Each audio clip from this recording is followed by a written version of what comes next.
Broadcasting live from the Black Hills of South Dakota, this is your news leader, the Rapid City Journal.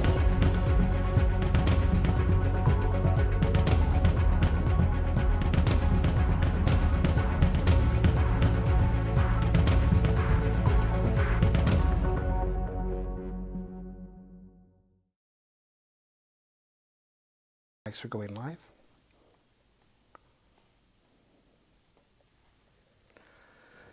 Good afternoon and welcome to the first City Beat of the new year. My name is Nathan Thompson with the Rapid City Journal, and today we are actually joined by the City of Rapid City's Disability Awareness and Accessibility Committee, a group of ladies and gentlemen who work to make the community better for everyone. So thank you all for joining us, and thank you for joining us here on City Beat as well. Now we're going to be talking about what the Disability Awareness and Accessibility Committee actually does, some of the goals that they have for the community, some of the achievements, and maybe some of the struggles that are in the community as well, and how we can all work together to make Rapid City a better place for all. Now, during our broadcast today, if you have any questions at all that you would like to ask us, please do so. You can ask your questions during this live portion of the broadcast in the comments section below. So just go in. I'll be looking at those comments throughout our session today, and we'll be sure to ask as many of those questions as we possibly can. So first of all, ladies and gentlemen, I would like to just kind of go around our room here and our studio, and let's introduce everyone and kind of have an idea about who everybody is. So we're going to start right here to my right. So Sammy, tell us who you are, give us your name, and what led you to the committee. Okay, hi.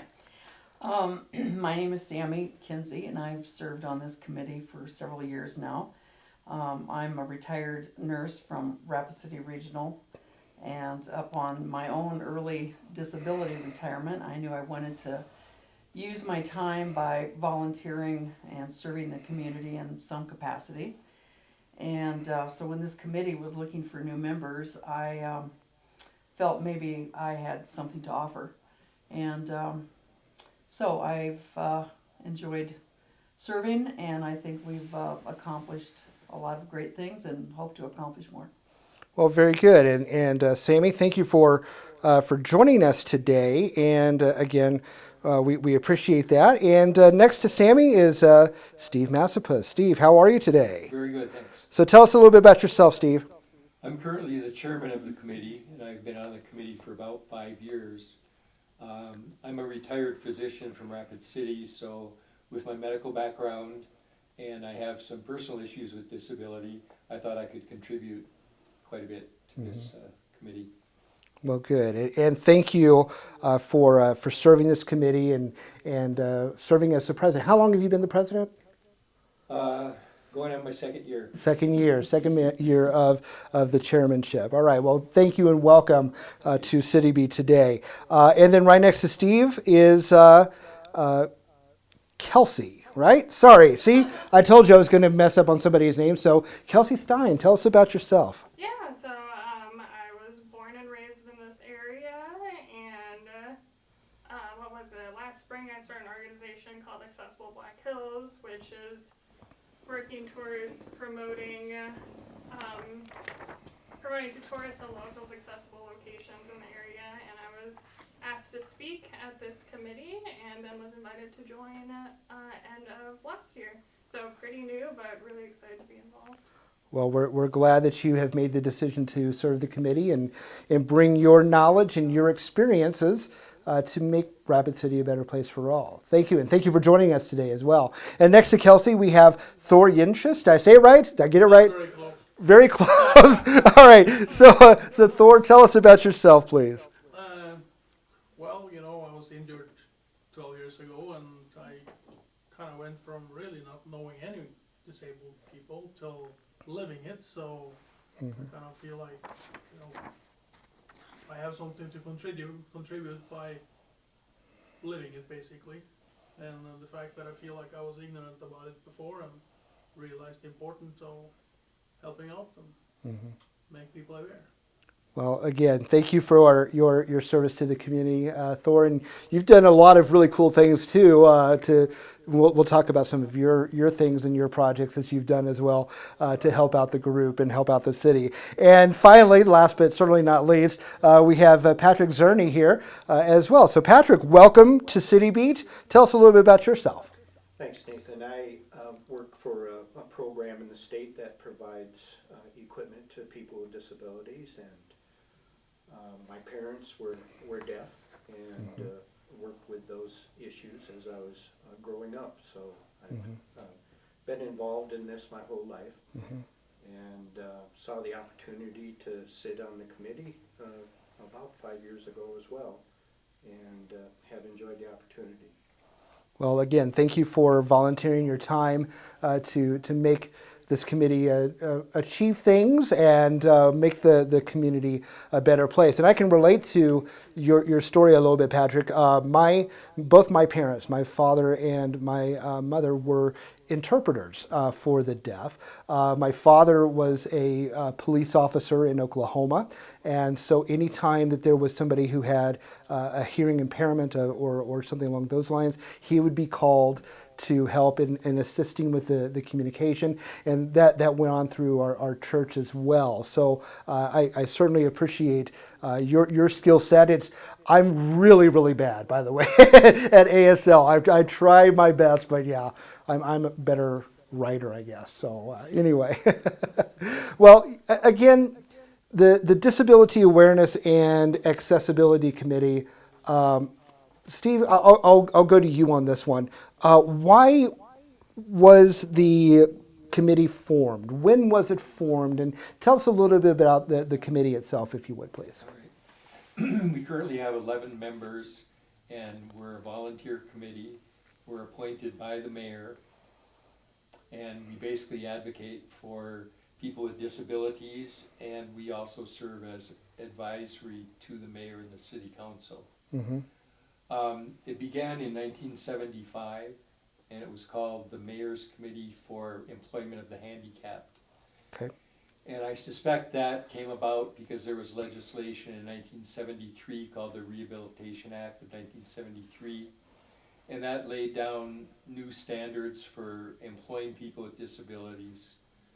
The next big legislation following that was the American with Disabilities Act.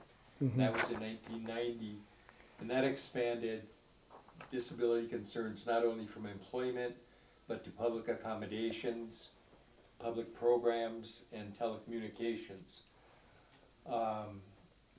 So I think this committee probably expanded its role at that point and not just being concerned with employment. Mm-hmm. I don't know much about what went on with the committee prior to the time that I joined it. But it went through some name changes. It was the Mayor's Committee for People with Disabilities, and we recently changed it to the Disability Awareness and Accessibility, because we think that points more towards what we intend to do or what we do. Yeah, and speaking of that, Steve, what are some of the goals for the committee? What is it that you're hoping to be able to do for those with disabilities or those who may not have a level of awareness that they need to have in this community? What are some of the goals of the committee? Well, let me read to you our stated mission statement. Okay.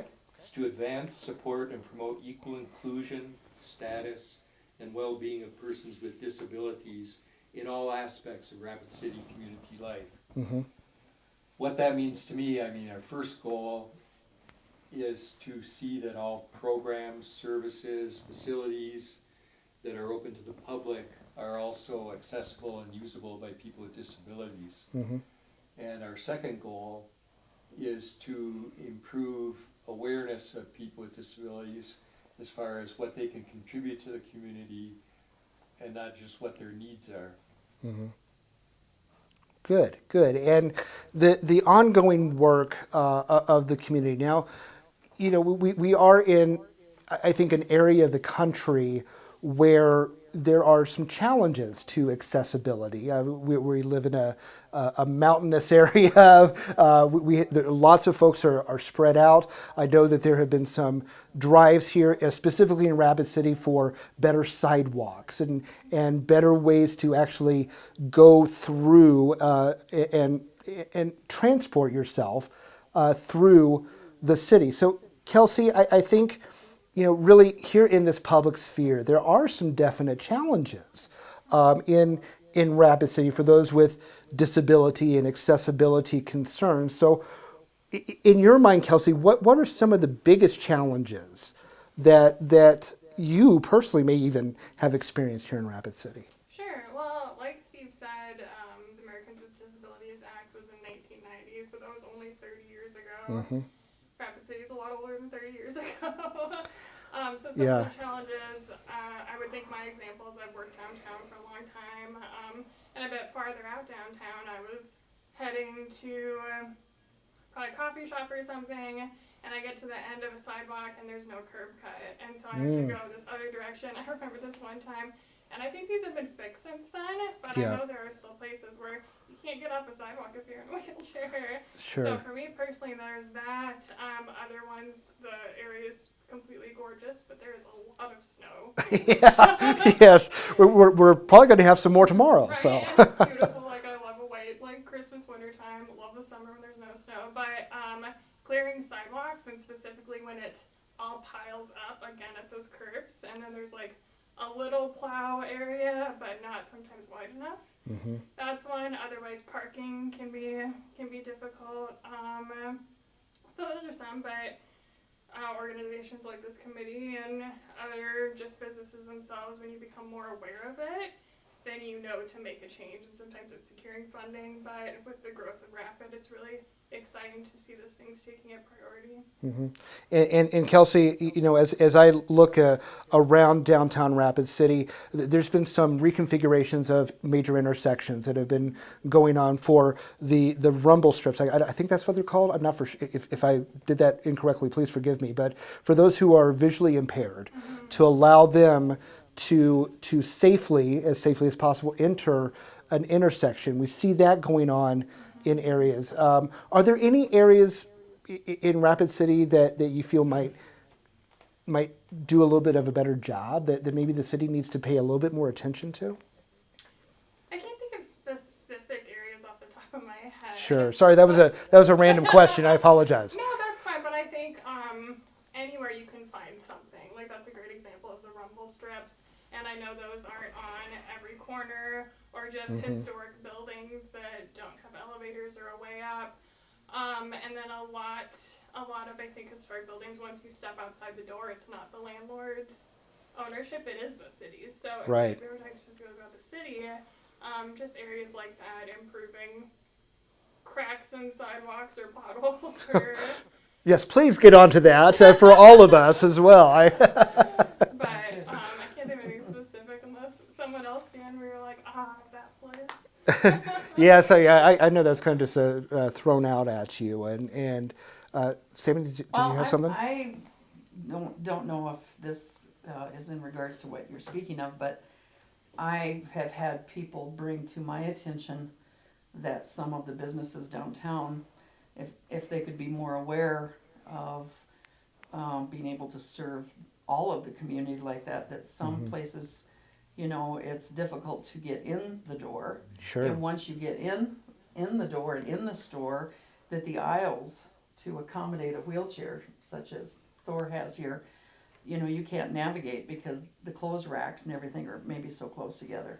And then there is a specific store downtown that the counter is like really high, like up to here. And if you're like Kelsey would be, I mean, you would be able to see, to pay or to have interaction. So it's education more than anything, because they don't think about it.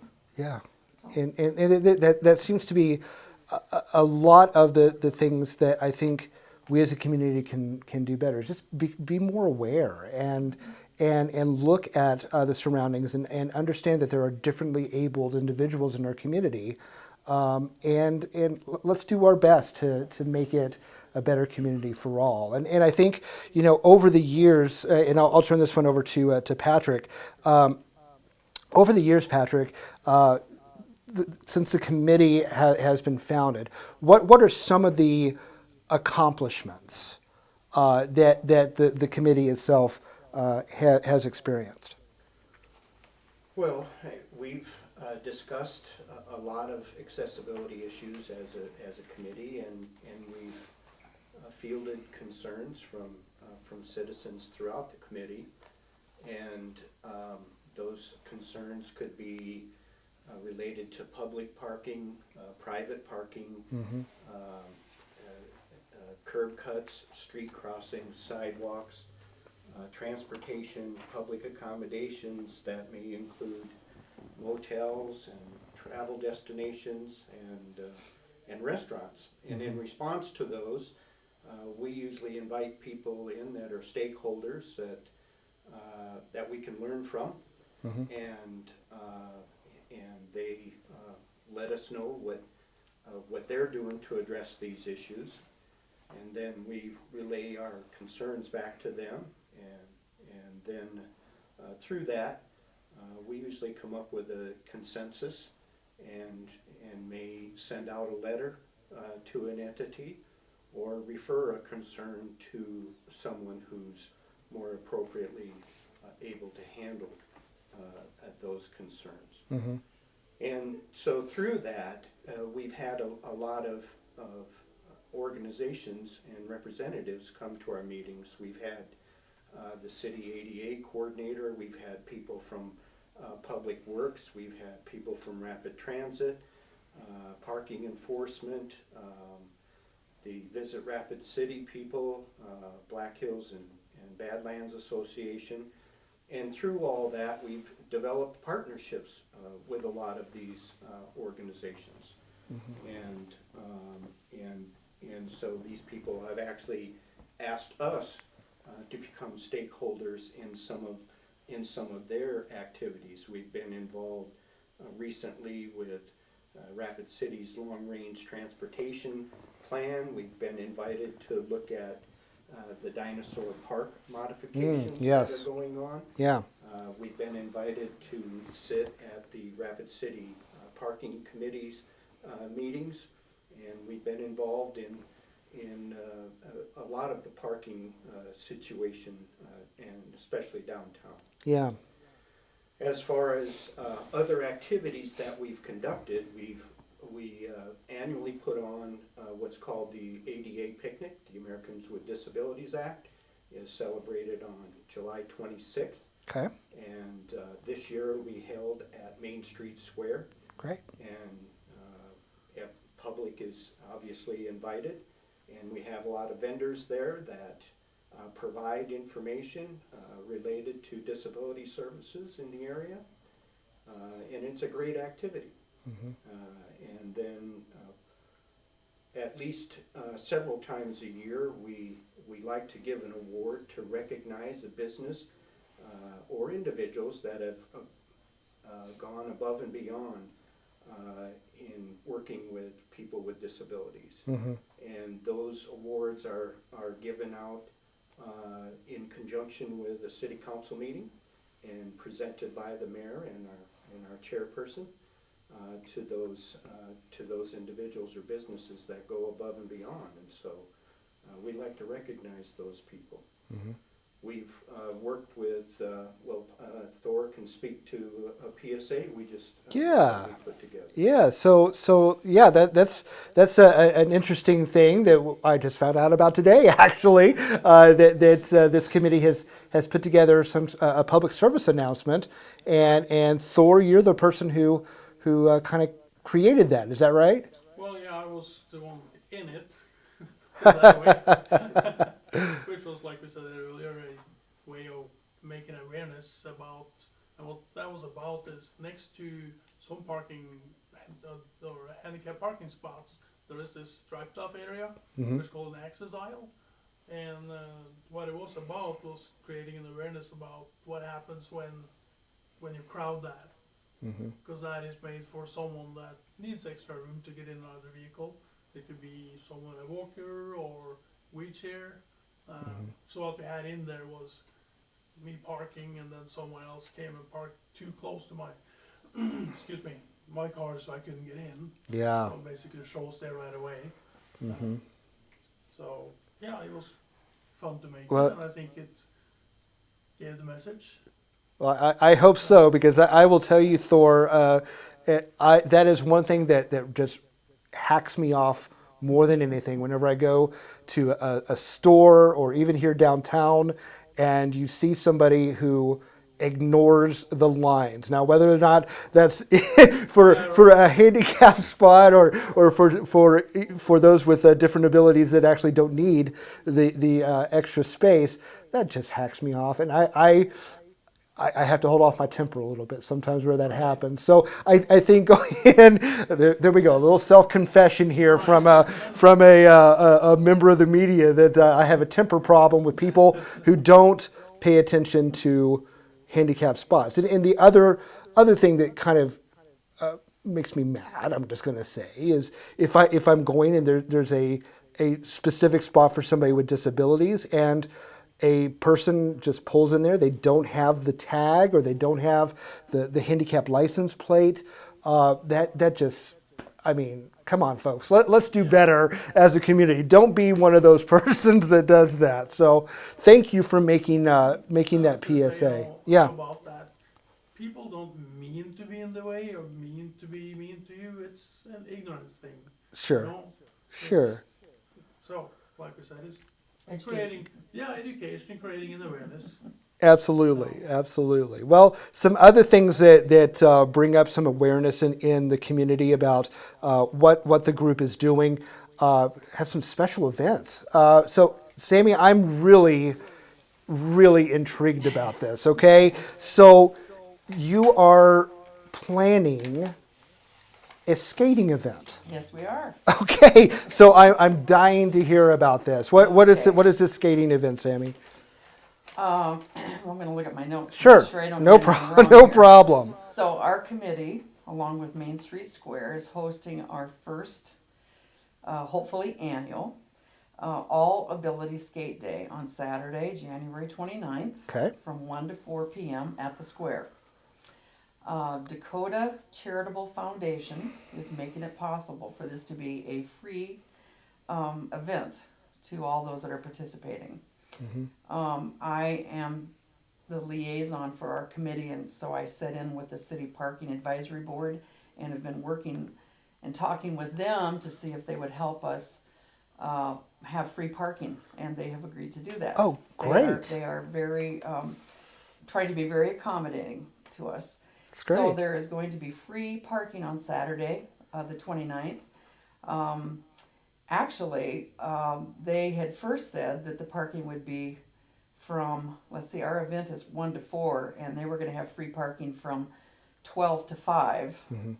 Because if people get done skating at 4, it's going to take a while to get into their vehicles and stuff. But they just told me the other day that they're actually going to make it from 11.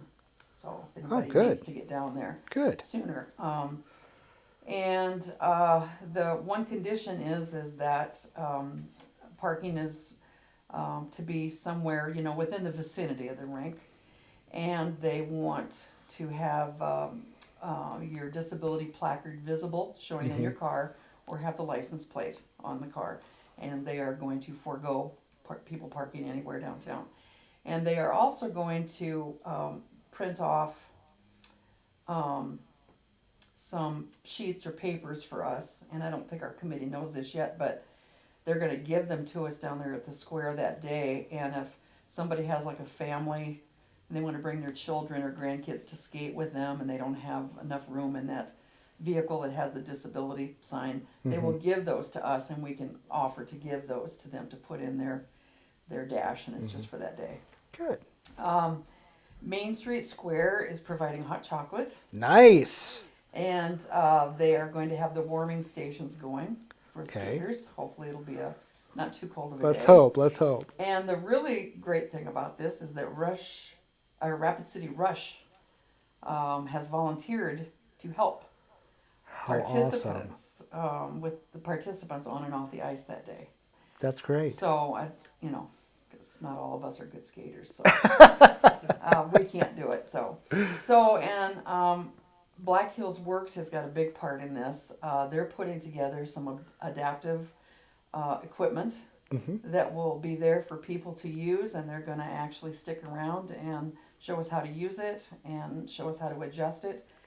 They're making some standing aids, I guess, with some extra stability, and some of these aids have seats and stuff on too. And they're creating some type of a glide or something that buckles onto skates that's even wide, has a wide base to it. And those in a wheelchair, they're thinking, people can just push them around on the ice, so they probably don't need that. And after this event is over, Black Hills Works is planning to donate all the items that they make to the square for any future needs.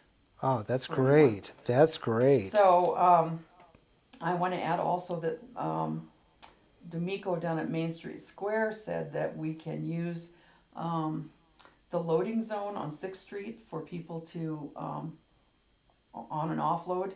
Yeah. We can also go into the alley there, right where the skate shack is. Perfect. So it's easier for people to get it in and out of their vehicles. Yeah. And then of course they have to park. Of course. On the street. Of course. I wanted to add that I've had the pleasure of being involved in the annual Ski for Light up at Terry Peak. And Nice. that's a wonderful event, and that goes on the very last week, a few days prior to us doing this. And I'm hoping that if we can bring as much joy to some of our participants in the afternoon that we're doing this as they do, and in an afternoon, I think we've been quite successful. So That's I great. would like to invite people to come out, dress warm, and come see us on Saturday, the 29th, and have a fun day on the ice. Sounds great. And for more information about the ice skating event at Main Street Square on January the 29th, we're going to be writing some stories about that as well in the coming issues of the Rapid City Journal. So we'll be sure to help you in getting that word out as well. So thank you for all that you do. I think that's just an absolute great thing. And, Sammy, we were just talking about this special event that will be going on January the 29th. What are some other ways, you talk about the Rush coming out and helping, and Black Hills Works, and all of those. What are some of the other areas that the community can do to help those who are differently abled, those who need, how can we better understand and promote good understanding of people with disabilities in Rapid City? I guess it's the base of my question. Okay. I'm prepared to answer that. Okay, good. I think the best way to answer that is by educating yourself first and foremost, because you don't know what you don't know. Right. Participate in or volunteer for activities such as the All Ability Skate Day, Ski for Light. Yeah. They're always looking for people. The turkey trot that goes on, they're starting to make this an all-ability race. We did that last year. Summer Lights that goes on at Camp Bob Marshall is a big event. And there's many other events and things that go on that are sponsored and for those with disabilities in our community. Follow us on Facebook to see what we're up to. Reach out to the community with concerns, ideas, questions, or just things that you see and deal with personally, because all of these things help us better understand what the needs out there are. Business owners, again, be mindful and help accommodate those with disabilities. I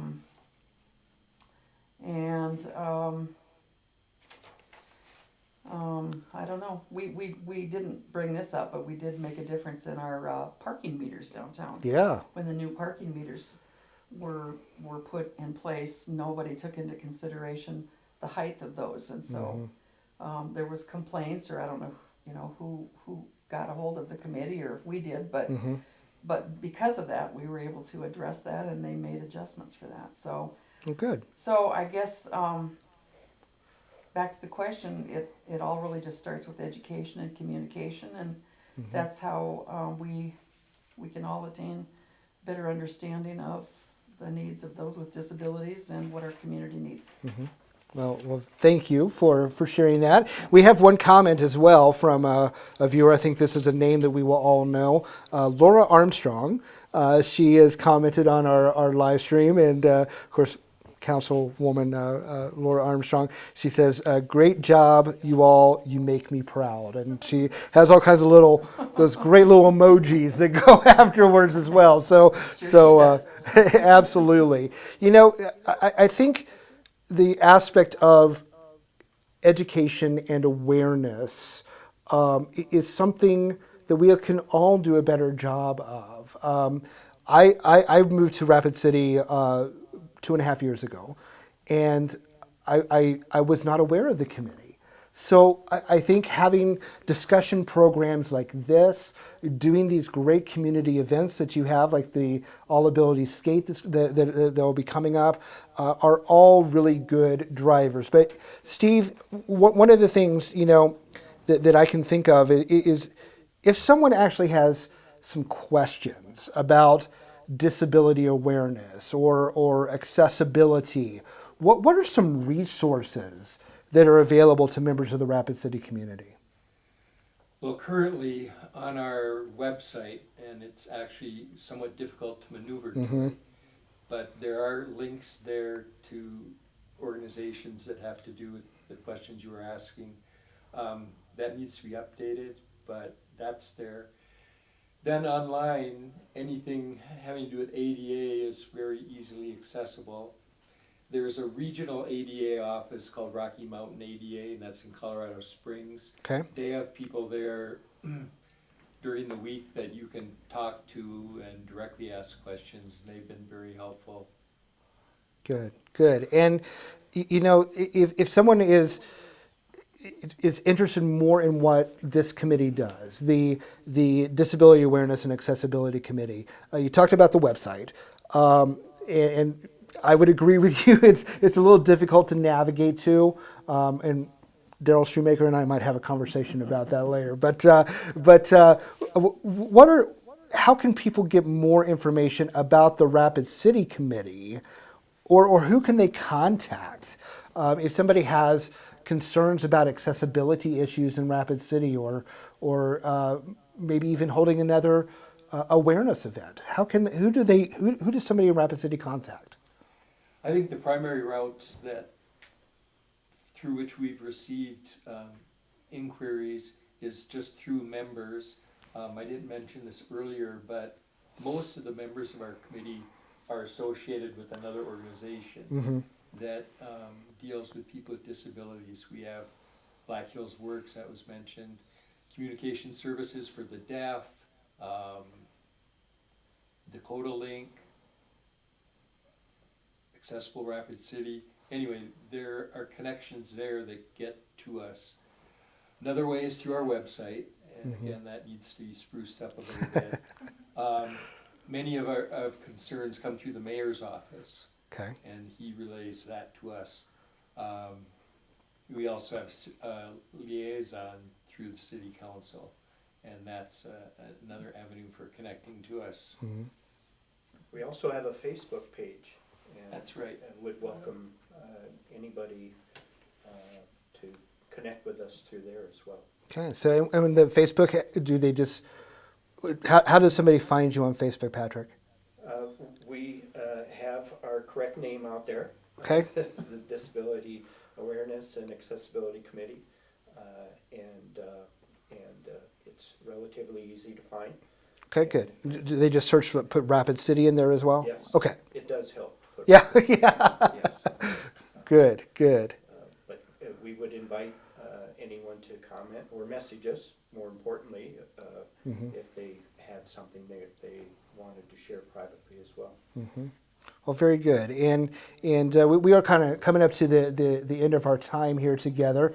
First of all, thank you all for everything that you do and to make Rapid City, again, a better community for all. Thank you for coming in and talking with me today about your group as well. Steve, what are some of the future goals? Where do you see the Disability Awareness and Accessibility Committee going in the future? Let me backtrack one question. Sure. There's also an ADA coordinator in our Oh, city. okay. Yes. And that person can be contacted through the Human Relations Department.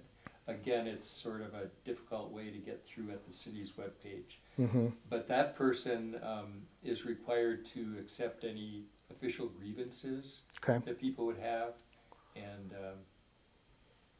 that would be another resource. Good. For the future, I think that we need to work with our ADA coordinator and make sure that we have a plan citywide to continue with compliance with ADA. Again, there are some web page updates that we need to do.